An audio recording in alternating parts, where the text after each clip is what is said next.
não sei como estão as suas expectativas, mas a minha, como eu sempre falo, o culto das 7h30, meu Deus, Deus derrama uma porção ainda maior. Amém? Quem está pronto? Só metade? Quem está pronto? Agora a gente vai começar. E essa mensagem, na verdade, é um alerta. A palavra de hoje é um alerta que, se você ficar ligado, se você estiver conectado, vai mudar a sua vida. Amém? E o tema da mensagem de hoje é indesistível. É o que, pastor? Indesistível. Essa palavra nem existe. Não existe no meu e no seu dicionário, mas no de Deus existe. E a gente vai falar sobre ela hoje. Amém? Quem aqui, deixa eu te fazer uma pergunta. Quem aqui nunca desistiu de algo? Nos 2 cultos tinham. Rapaz, não levanta a mão. Quem aqui nunca desistiu? Nunca desistiu? Rapaz, só hoje, se eu conversar contigo 5 minutos, Mas a verdade é que nós somos tentados o tempo todo, na nossa caminhada, a desistir de algo. Seja de um emprego, seja de um curso, seja de uma leitura de um livro, seja de fazer exercícios, dieta, seja da vida fitness. Olha aí, Deus já está falando, porque o ano ainda nem começou, já tem gente desistindo da vida fitness. Rapaz, o projeto de fitness vai deixar para 2024, né? Está muito em cima, né? Não deu tempo, mas o que Deus vai falar comigo e com você vai fazer com que nós saiamos daqui pessoas indesistíveis. Então olha para a pessoa que está do teu lado e profetiza na vida dela: você é indesistível. Deixa Deus te usar, fala para outra também: você é indesistível. E é isso que a gente vai entender hoje na palavra dele. A verdade é que no mundo que nós vivemos, no mundo atual, desistir se tornou um caminho mais fácil. E muitas vezes nós somos tentados a pegar esse caminho mais fácil, achando que ele vai resolver. O fato de desistir não resolve nada. Na verdade, desistir nunca foi uma opção para mim e para você. E eu já quero começar falando sobre exemplos na Bíblia, na palavra de Deus, de pessoas que não desistiram. Josué, ele não desistiu, mesmo depois de tanto tempo esperando, ele conseguiu ver e entrar na terra prometida. Ana não desistiu, orou ao Senhor e recebeu o seu filho como um milagre. Jó também não desistiu, apesar de todo o sofrimento que ele passou. Ele não desistiu e recebeu uma porção dobrada de Deus em todas as áreas da sua vida. Agora me responda, imaginem se essas pessoas tivessem desistido. Imaginem, Josué não teria visto a terra prometida, teria ficado de fora. Ana não teria o seu filho e nós não teríamos o profeta Samuel. Jó teria a sua vida completamente entregue nas mãos do diabo. E o que é que fez a diferença? Qual foi a virtude? Foi a perseverança. E é justamente ela que faz a diferença na vida de alguém que é vencedor e na vida de alguém que é perdedor. Como assim, pastor? Perdedor é perdedor, porque todas as vezes que a gente desiste de algo, nós estamos abrindo mão de alguma coisa, nós estamos perdendo algo que Deus tinha para mim e para você adiante. Só que muitas vezes nós não conseguimos enxergar essas coisas, muitas vezes nós só focamos nas dificuldades, só focamos naquilo que estamos passando naquele momento. Mas eu não sei se já aconteceu com você, mas isso é um segredo. Muitas vezes Deus usa algo natural para falar com a gente de forma sobrenatural. A última chave é que abre a porta. Muitas vezes, no meio daquele amontoado de chaves, a gente desiste de tentar abrir a porta. Mas é justamente a última chave que abre a porta para você. Amém? A verdade é que, como eu falei aqui no começo, os tempos nunca foram fáceis. O que sempre existiu foram homens e mulheres de Deus que, apesar do cansaço, apesar da oposição, apesar de tudo que tentou se levantar contra as suas vidas, não desistiram. Na verdade, nem pensaram em desistir. Eles prosseguiram firmes para o alvo. E a pergunta que fica, o questionamento que fica para mim e para você hoje é: quem você vai ser? Alguém que desiste ou alguém indesistível? Essa é a primeira pergunta que eu tenho mais algumas. E eu não quero que você responda para mim. Amém? Vamos ver um pouquinho o que a gente entende, o que é perseverança. É ter um alvo e não olhar para trás. Ainda que o que está à nossa frente pareça intransponível, ainda que a gente só consiga enxergar a dificuldade, nós temos que ver, na verdade, a dificuldade sempre menor do que a solução. Nós temos que mudar a nossa ótica, uma mudança de mentalidade, para que nós possamos viver tudo aquilo que Deus tem. Não tem como a gente sair do topo de um monte para o topo do outro monte. Não, a gente não vai flutuar, a gente não vai voar. Mas o que existe entre um monte e outro é justamente um vale. E é justamente quando nós estamos no vale, é que nós somos tentados a desistir pelo cansaço, pela oposição, pela dificuldade que se apresenta. Mas eu não sei se você sabe, mas eu tenho 2 filhas especiais. Quando a minha filha do meio, a mais velha, nasceu, minha esposa teve uma depressão muito forte. Foi um momento muito difícil da nossa vida. E nós tivemos que fazer todo o tratamento inicial lá no IMIP. E quando nós chegávamos naquele lugar, nós olhávamos para as crianças que estavam lá e a gente dizia assim: a gente não tem nada. A gente não tem dificuldade nenhuma. Isso que a gente está passando não é nada comparado ao que as outras pessoas estão passando aqui com essas crianças. É assim que a gente saía daquele lugar. Mas o nosso maior problema é que a gente não compara as nossas dificuldades com as dificuldades das outras pessoas. Porque, deixa eu te dizer uma coisa, se essa pessoa que está do teu lado pudesse te contar a dificuldade que ela está passando, meu Deus. Então olha para essa pessoa que está do seu lado e diga assim: nem te conto. Nem te conto. Mas o nosso problema é que a gente quer comparar não a nossa luta com a luta do irmão. A gente quer comparar as vitórias do nosso irmão com as nossas. Aí a gente começa a dizer: não, porque só acontece comigo porque ele está vivendo isso. Mas você não viu o processo que ele passou até chegar naquilo que ele está vivendo hoje. Talvez você não viu a luta que ele enfrentou. Talvez você não viu que ele não desistiu para que estivesse vivendo isso que ele está vivendo hoje. E quando a gente faz esse tipo de comparação, a gente é tentado a desistir. Então, nós precisamos entender, perseverar depois de tropeçar e cair.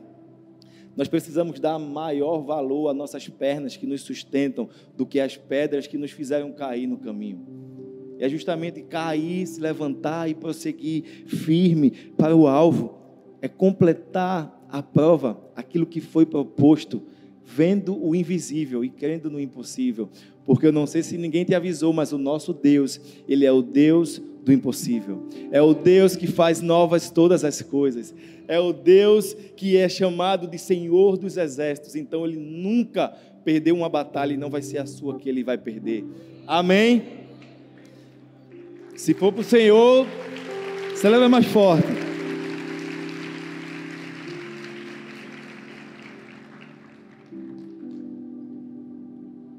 Eu sei que você conhece um pouco da história de Gideão. E Gideão não foi fácil no começo, quando ele foi chamado.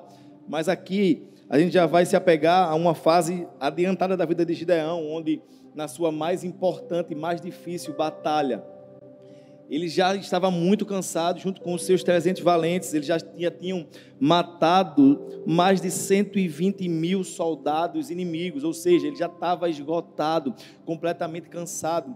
E ele foi tentado a desistir justamente nesse momento, quando ele viu que os 2 reis estavam fugindo, 2 reis midianitas. Mas deixa eu te dizer uma coisa, para alguém que é indesistível, a corrida só acaba quando a gente cruza a linha de chegada. Então, o Gideão, o que foi que ele fez? Ele não desistiu, ele foi até o fim, ele perseguiu aqueles reis. E no final ele pôde ouvir o reconhecimento da boca dos seus inimigos. Juízes 8:21 diz assim: levanta-te e arremete contra nós, porque qual homem tal a sua valentia?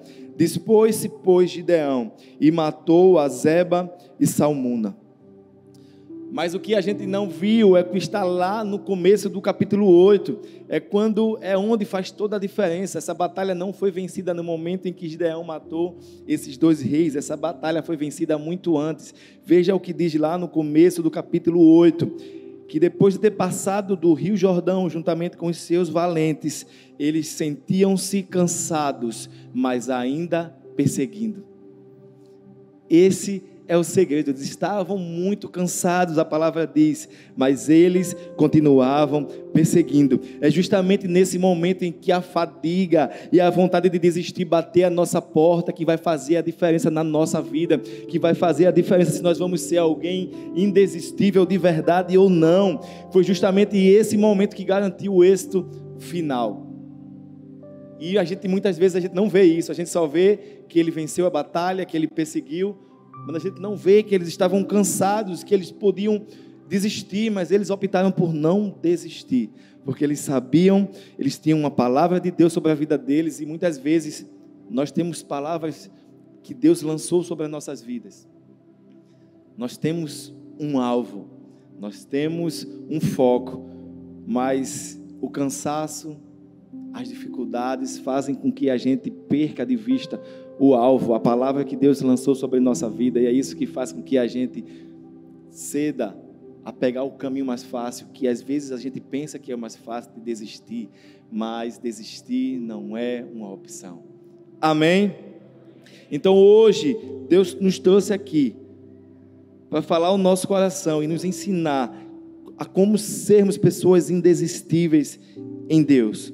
E a primeira mensagem que eu quero deixar para você, uma chave, é justamente essa: a perseverança é a chave. Anota aí, ou então abra a sua Bíblia em Hebreus, no capítulo 12, verso 1. Em nome de Jesus, anota, porque depois eu vou fazer pergunta no final e você vai esquecer.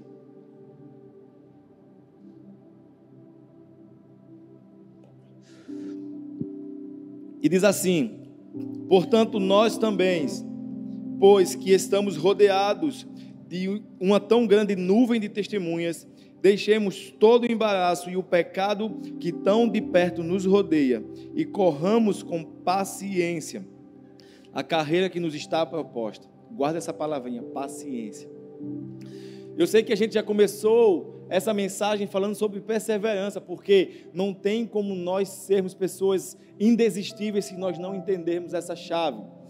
O contexto desse texto que nós acabamos de ler: o povo hebreu, ele estava cansado, estavam querendo desistir, estavam pensando em desistir da caminhada, e o autor dessa carta está fazendo o quê? Está estimulando eles a continuar, trazendo uma palavra de força, de ânimo, de encorajamento sobre a vida dele.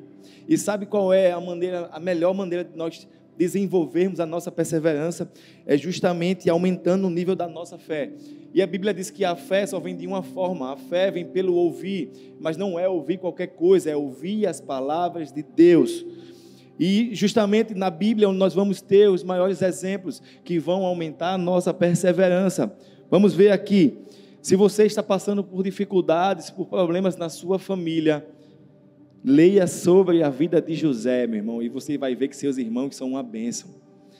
Se você está tendo um trabalho, alguma responsabilidade, algo que você acha que não é capaz, algo que você acha que é grande demais para realizar, estude a vida de Moisés e veja como ele encarou o maior desafio da sua vida. Se você, aqui não tem ninguém não, mas eu vou só falar porque está aqui, né? Se você se sente tentado a se vingar de alguém, veja a maneira como Davi tratou isso na vida dele com Saul. Eu sei que aqui não tem ninguém querendo se vingar de ninguém, mas é importante a gente saber disso, amém? Porque se você conhecer alguém, aí você vai falar de Davi para essa pessoa. E o texto que nós lemos também fala que nós estamos cercados de uma nuvem de testemunhas. O que significa isso, pastor? Significa que a minha vida e a sua são as pessoas que estão ao nosso redor, que de alguma forma se inspiram na nossa vida, assim como nós nos inspiramos na vida de outras pessoas de Deus, de homens e mulheres de Deus. E eu abro aqui um parênteses para falar dos nossos pastores Arthur e Thalita. Imagine se eles tivessem desistido quando perderam a sua primeira filha.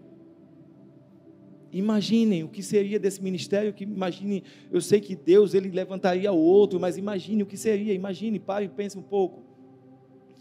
Nós temos um casal, uma família que é referência em tudo para mim e para você.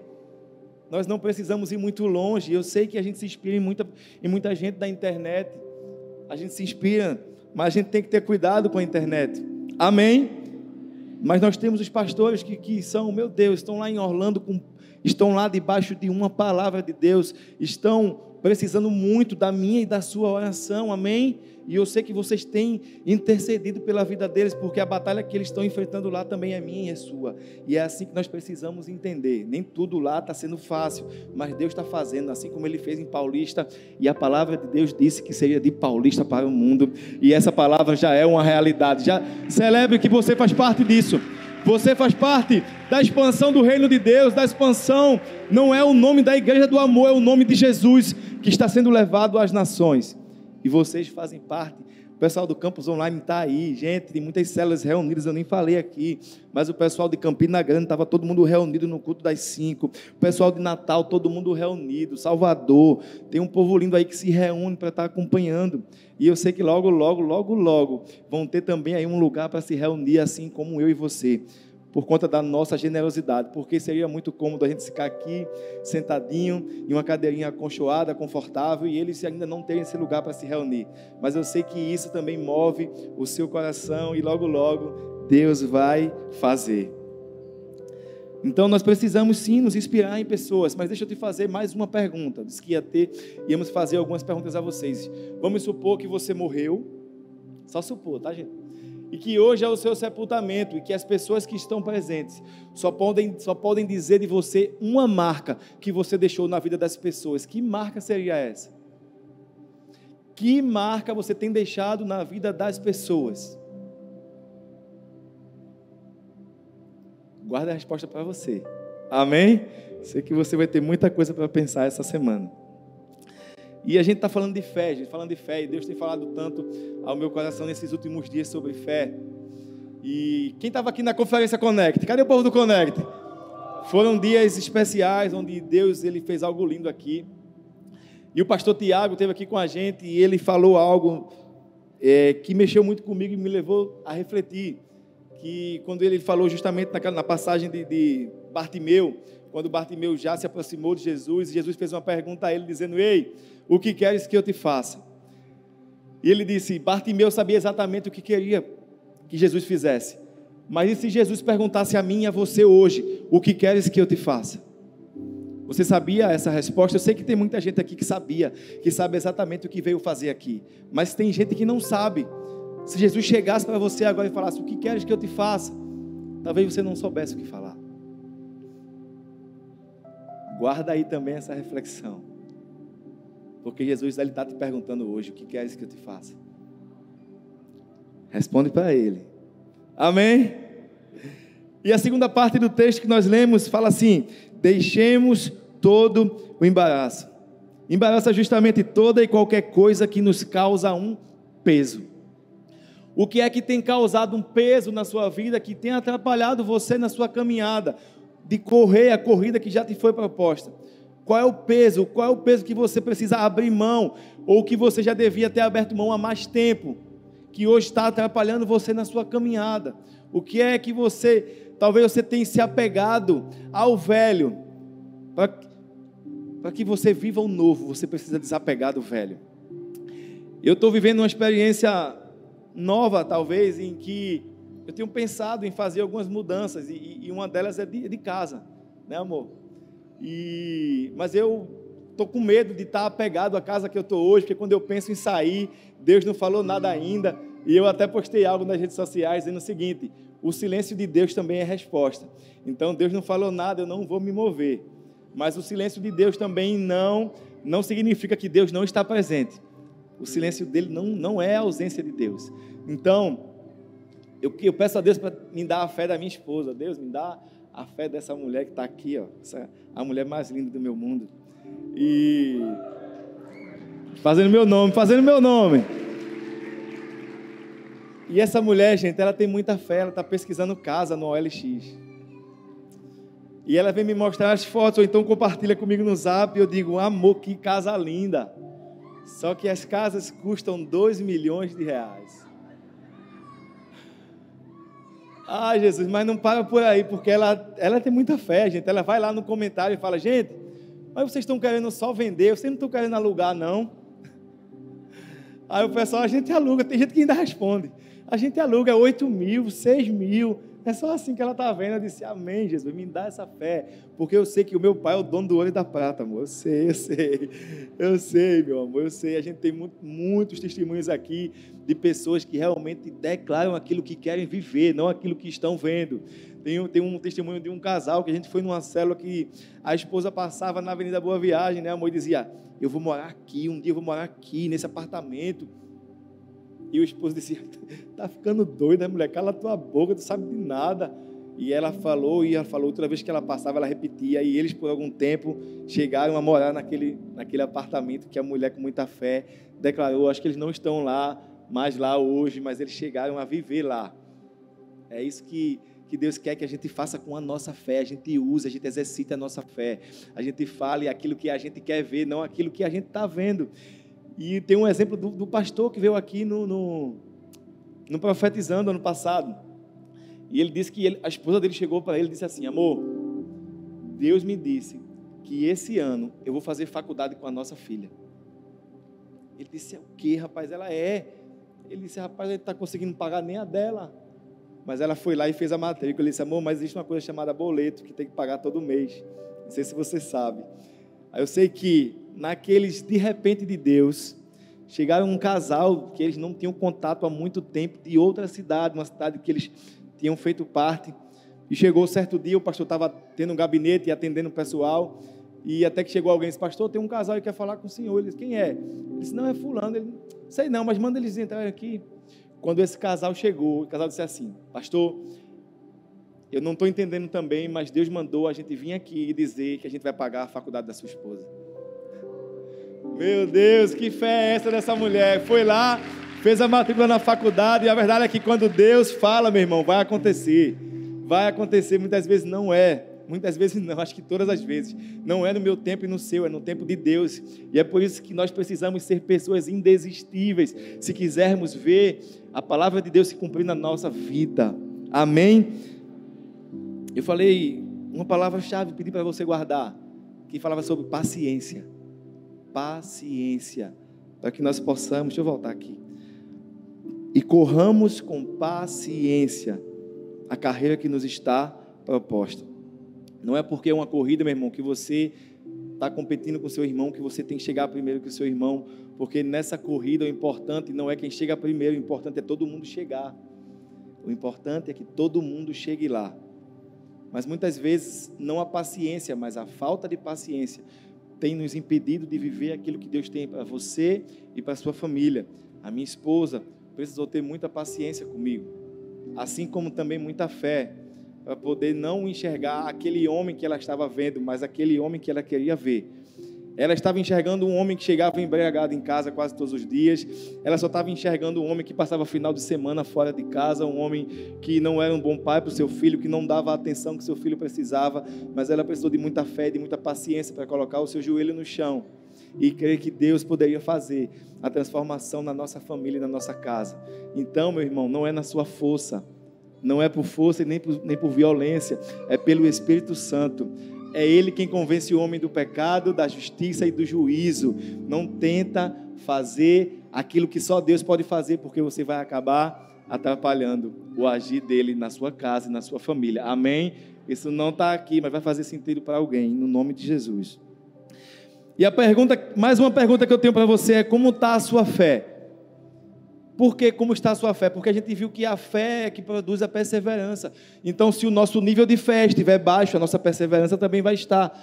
Da mesma forma que se o nosso nível de fé estiver lá em cima, a nossa perseverança também vai estar. Então, tome muito cuidado com o nível da sua fé. Vamos buscar na fonte, na palavra de Deus. Pode deixar, Guga, obrigado. Em segundo lugar, cuidado com a justiça própria.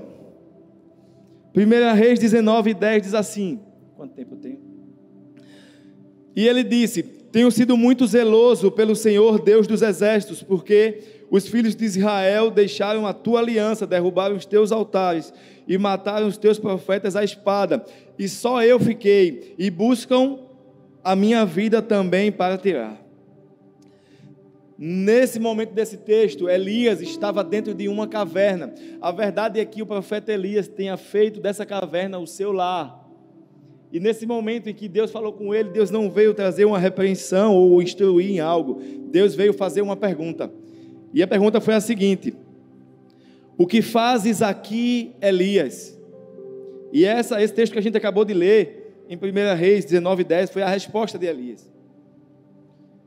Mas essa resposta não disse nada, não quis dizer nada. Deus é onisciente, Ele sabe de todas as coisas, Ele sabia o que o profeta estava passando, mas o que é que Ele fez? Ele refez a pergunta no versículo 13. O que fazes aqui, Elias? E o profeta começou a dizer: Deus, eu sei que... Ele começou a falar que muitas pessoas tinham deixado o Senhor, que muitas pessoas estavam tentando matá-lo, que aquele povo tinha virado as costas para ele. Mas na verdade a gente sabe que só tinha uma pessoa querendo matar ele, que era Jezabel. A verdade é que muitas vezes eu e você somos como Elias, quando nós tentamos agir com a nossa própria justiça. Nós começamos a endeusar os problemas, começamos a achar que o nosso problema é maior do que o nosso Deus. Começamos a dar a Ele um tamanho, começamos a olhar para aquele gigante que se apresenta diante de nós e enxergar apenas um gigante e não aquele que é capaz de matar o gigante. Se você olhar na sua Bíblia, você nunca vai ver Davi chamando Golias de gigante. Nunca. Incircunciso filisteu. E Deus olha para Davi e diz: onde é que esse menino vai? Ele foi ungido para ser rei, não foi matar gigante não. Mas quando Davi, ele fala uma coisa: você vem até mim com escudo, mas eu vou até você no nome do Senhor dos Exércitos. Foi ali que ele ganhou a batalha, porque não era no nome dele, era no nome de Jesus, meu irmão. Não é no seu nome, não é com a sua justiça, é a justiça dele que faz toda a diferença. Deixa eu te dar um exemplo de como a gente age com a nossa justiça e quando a gente age com a justiça de Deus. Vamos supor que você está no seu trabalho e em algum momento, que aparentemente não é culpa sua, o seu chefe chega e chama a sua atenção. Eu sei que ninguém gosta de ser chamado a atenção, eu não gosto de ser chamado a atenção, e muito menos quando eu sei que estou certo, amém? Mas o seu chefe chamou a sua atenção no trabalho. O que é que você faz? Quando você quer agir com a sua justiça, você fica com raiva. Você muitas vezes quer pedir demissão, você muitas vezes se revolta, quer fazer uma rebelião, você fica com raiva. É dessa forma que você age com a sua justiça. Mas quando você inverte, quando você troca pela justiça de Deus, sabe o que você faz? Nada. É o que, pastor? Eu estou certo, eu sei que muitas vezes a gente se entristece por saber que a gente foi chamado a atenção injustamente. Mas entenda uma coisa: quando a gente age com a justiça dele, a gente entende que é ele quem nos justifica, não precisa a gente dizer nada, é ele quem vai justificar a mim e a você. Essa é a diferença de quando a gente age com a justiça dele. Eu sei que muitas vezes, e não vai mudar isso até Jesus voltar, em nome de Jesus, o povo fala da igreja do amor. É normal, porque se não falar, tem alguma coisa errada com o nosso evangelho. Pastor, a igreja do amor foi evangelizar no carnaval. Foi evangelizar no carnaval.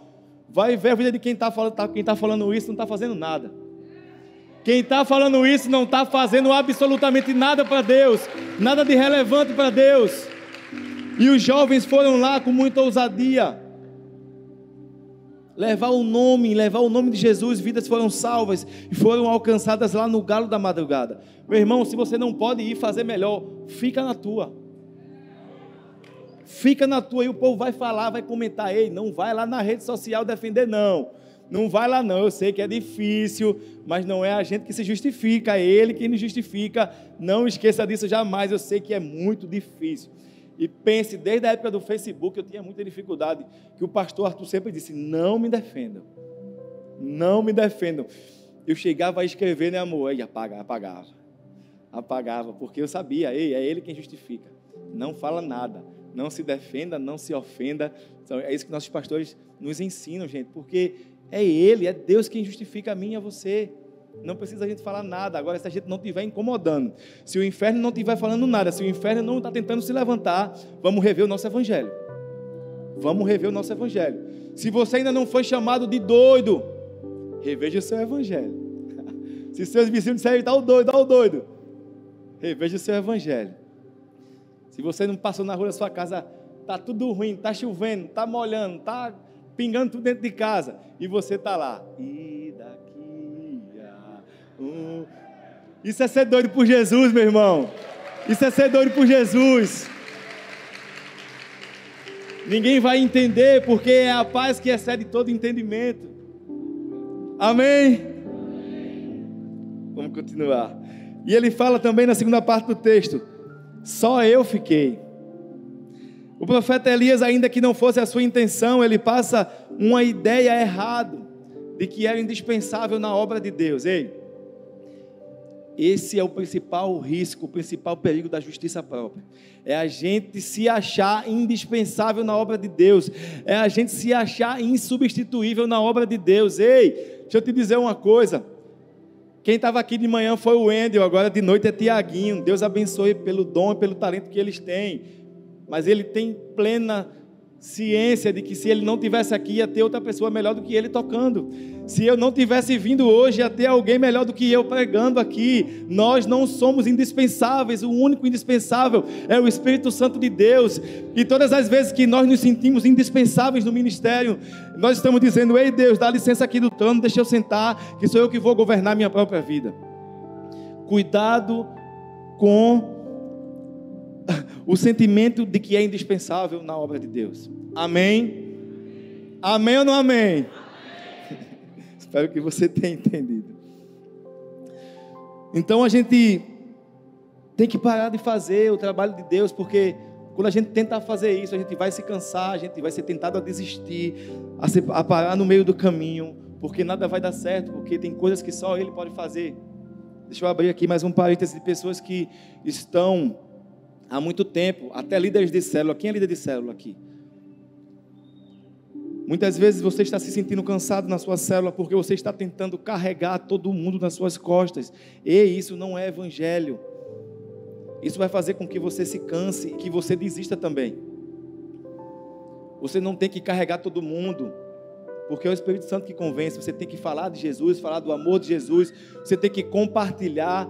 Você tem que convidar as pessoas para a sua célula, convidar as pessoas para o culto, lançar uma palavra de encorajamento. Esse é o seu papel. O de convencer é do Espírito Santo. Não tente fazer o papel dele, que você vai se sentir cansado e você vai ser tentado a desistir no meio do caminho. Amém?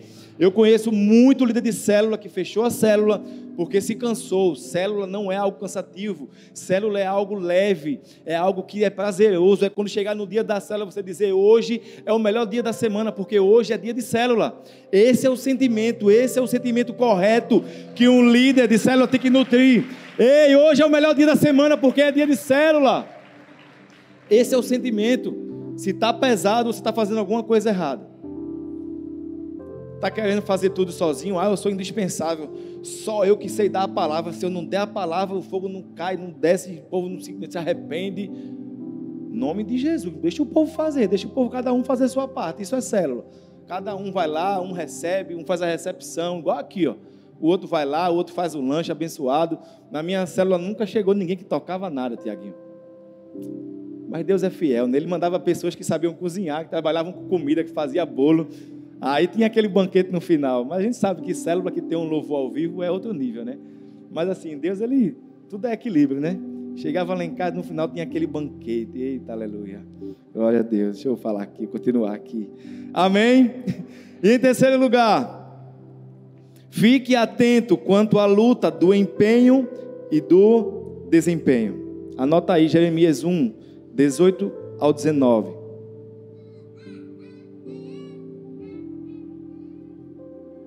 Está acabando.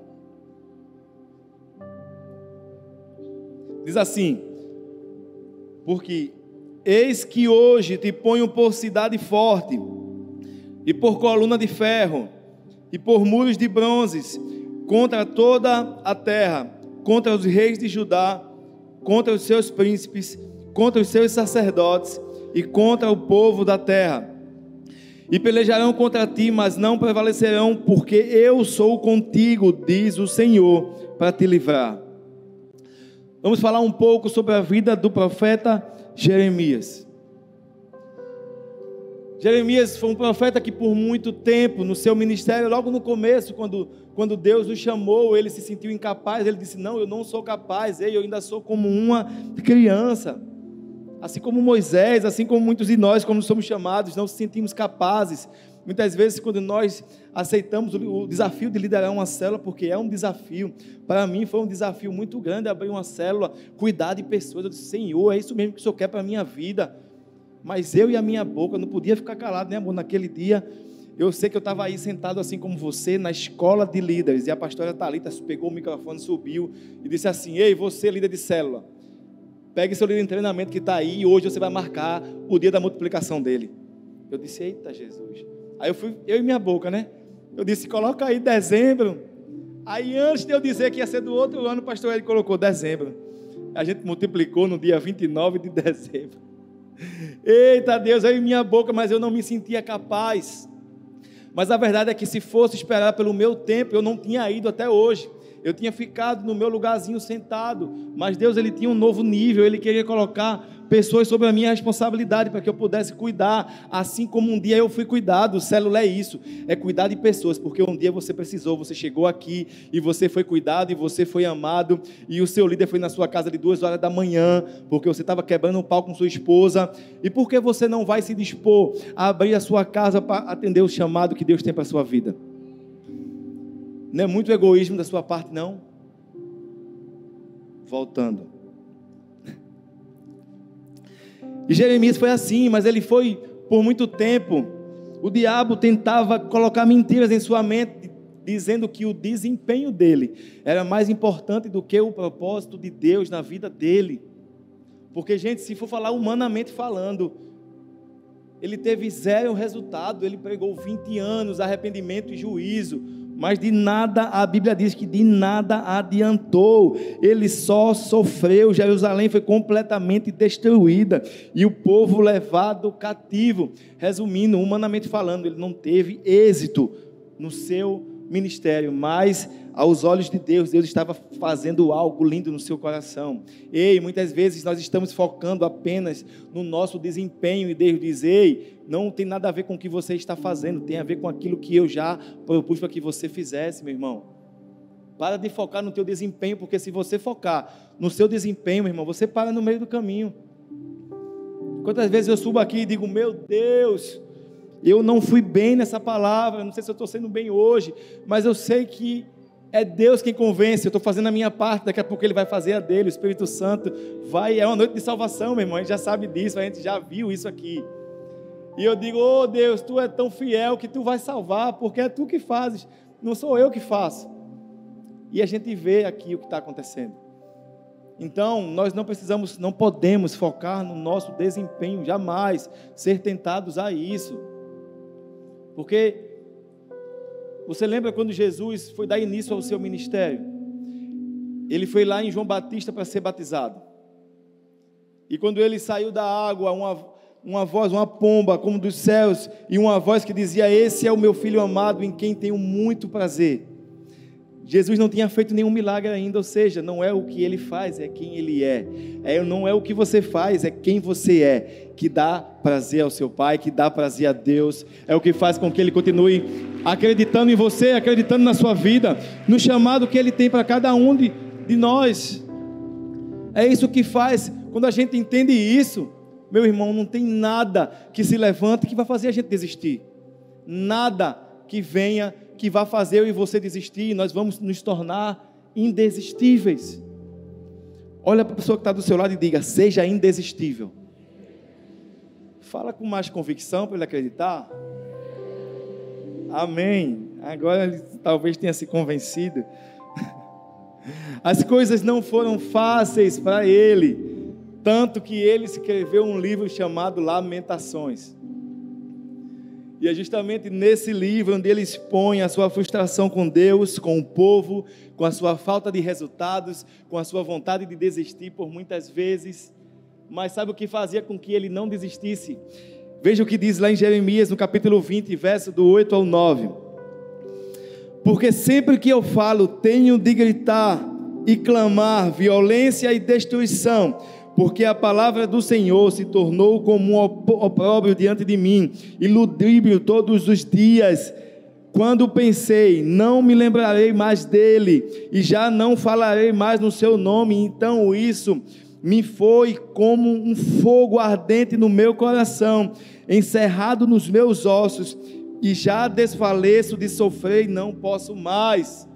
Foi a paixão, aquela chama que Rudimar falou aqui no começo, que muitas vezes muitos de nós somos tentados a achar que aquele fogo não existe mais, aquela chama que queimava, aquela chama do primeiro amor não queima mais. Ei, hoje Deus trouxe você aqui para reacender essa chama, para fazer com que você não desista da caminhada que Ele tem para você, para fazer com que você prossiga firme para o alvo.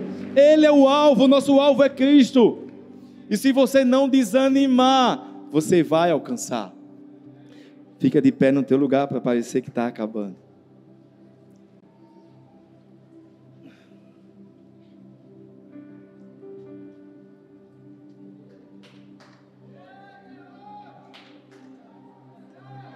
Já entendeu, não foi, Lu? E veja o que muitas vezes Deus, Ele pensa de mim e de você. E a gente é que não enxerga. Mude hoje a sua mentalidade.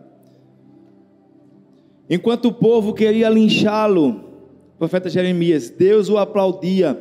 Enquanto ele chorava, Deus sorria. Enquanto ele se via como um fracassado, Deus o via como fiel, valente.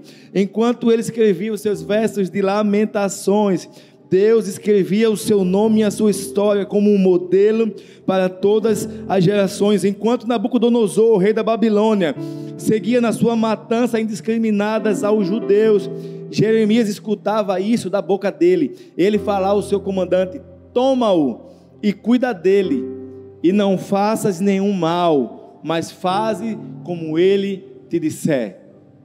Ei, meu irmão, só Deus é capaz de fazer isso. Só Deus é capaz de fazer isso na minha e na sua vida, em meio ao deserto, em meio à provação que nós estamos enfrentando. Ele já disse: ei, eu estarei com você até o final dos tempos, até a consumação dos séculos. Nós não podemos nos esquecer dessa palavra. Deixa eu te contar uma história que eu ouvi recentemente e que eu guardei para hoje. Parecia que eu já sabia que esse dia ia chegar. Eu não sabia, mas Deus, Ele sabia. E fala de um professor de história que começou a fazer algumas perguntas aos seus alunos. E ele perguntou o seguinte: ei, Martin Luther King desistiu? E os alunos responderam: não. E ele perguntou: Moisés desistiu? E os alunos responderam também: não. Gandhi desistiu? E eles disseram: não. Elivelto Anueto desistiu? E eles disseram: não sabemos quem ele é. Vocês não sabem quem ele é porque ele desistiu. E é isso que Deus fala a mim e a você: ei, sejam indesistíveis, porque ninguém vai se lembrar de quem desistiu. As pessoas vão se lembrar justamente daquele que, apesar de caído, se levantou e continuou a caminhada. Todas as vezes que você estiver caído, ei, lembre-se que Deus, Ele te levanta e te faz: ei, meu filho, continua firme. Ei, meu filho, não desiste da célula. Ei, meu filho, não desiste dessa caminhada. Ei, eu estou com você, eu estou aqui, sou eu que te sustento. Sou eu que te sustento. Não é na sua força, é na minha força. Não tem nada a ver com o que você está fazendo, mas com aquilo que eu vou fazer na vida deles. É com isso que você tem que se preocupar. Não importa, a Bíblia diz que melhor é o final das coisas do que o começo. Então não importa como você começou, o que importa é como você vai terminar. E eu não sei se é o fim ou é o começo agora, porque Deus, Ele sempre guarda o melhor para o final. E eu queria te fazer um convite nessa noite tão especial, tão linda. Que convite é esse, pastor? De entregar a sua vida completamente a Jesus. Jesus não te quer só no domingo, só na quarta. Jesus quer toda a sua vida. E foi Ele que atraiu você até aqui essa noite, porque Ele quer entrar com salvação na sua casa.